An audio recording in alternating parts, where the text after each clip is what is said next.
दो सहेलियों की कहानी। काव्या एक आइसक्रीम की दुकान से आइसक्रीम ऑर्डर कर रही थी। वो जहां खड़ी थी वहां से थोड़ी ही दूर रास्ते पर एक चमचाती कार आकर रुकी। इस कार में से एक कपल बाहर आए जो पास के मॉल में जाने लगे। उस महिला की नजर आइसक्रीम ले रही काव्या पर पड़ी।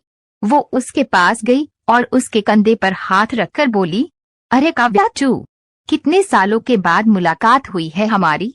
काव्या ने उस महिला को पहचान लिया। वो कोई और नहीं, उसकी कॉलेज की सहेली कविता थी। कविता को देखकर वो खुश हो गई और उसकी ठाट बाट वाली जिंदगी से उसे खुशी भी हुई और मन ही मन अपनी जिंदगी से तुलना करने से दुखी। कविता ने उससे उसके हाल चाल पूछा और वो वहाँ क्या कर रही है वो भी। काव्या ने उसे बताया कि आज उसकी शादी की सालगिरह है, इसलिए वो और उसके पति इस आइसक्रीम पार्टी करने आए हैं। काव्या की बातें सुन कविता ने अचरज से कहा कि क्या तुम आइसक्रीम खाकर अपनी एनिवर्सरी मनाती हो।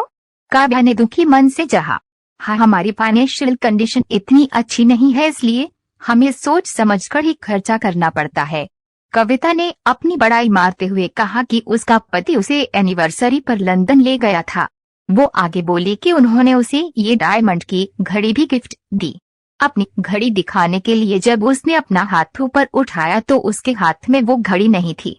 वो डर गई और अपनी घड़ी पर्स में खोजने लगी, लेकिन वहां पर भी घड़ी नहीं थी। इसलिए उसने पास में खड़े अपने पति को घड़ी खो जाने की बात करी। तब उसका पति उस पर गुस्सा करने लगा और उसे और उसके माँ बाप को भला बुरा कहने लगा। फिर गुस्से में उसका पति घड़ी खोजने ले लिए कार की तरफ चला गया। काव्या ये सब हैरानी से देख रही थी।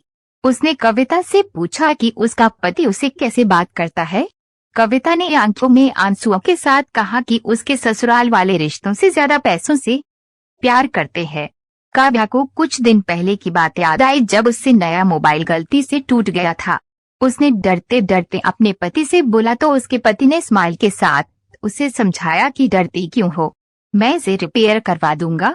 उसने आज जो कुछ देखा और महसूस किया था उसने उसे अपनी जिंदगी को पॉजिटिव दृष्टिकोण से देखना सिखा दिया। आपने इस कहानी से क्या शिक्षा पाई है कमेंट में जरूर लिखिए। धन्यवाद।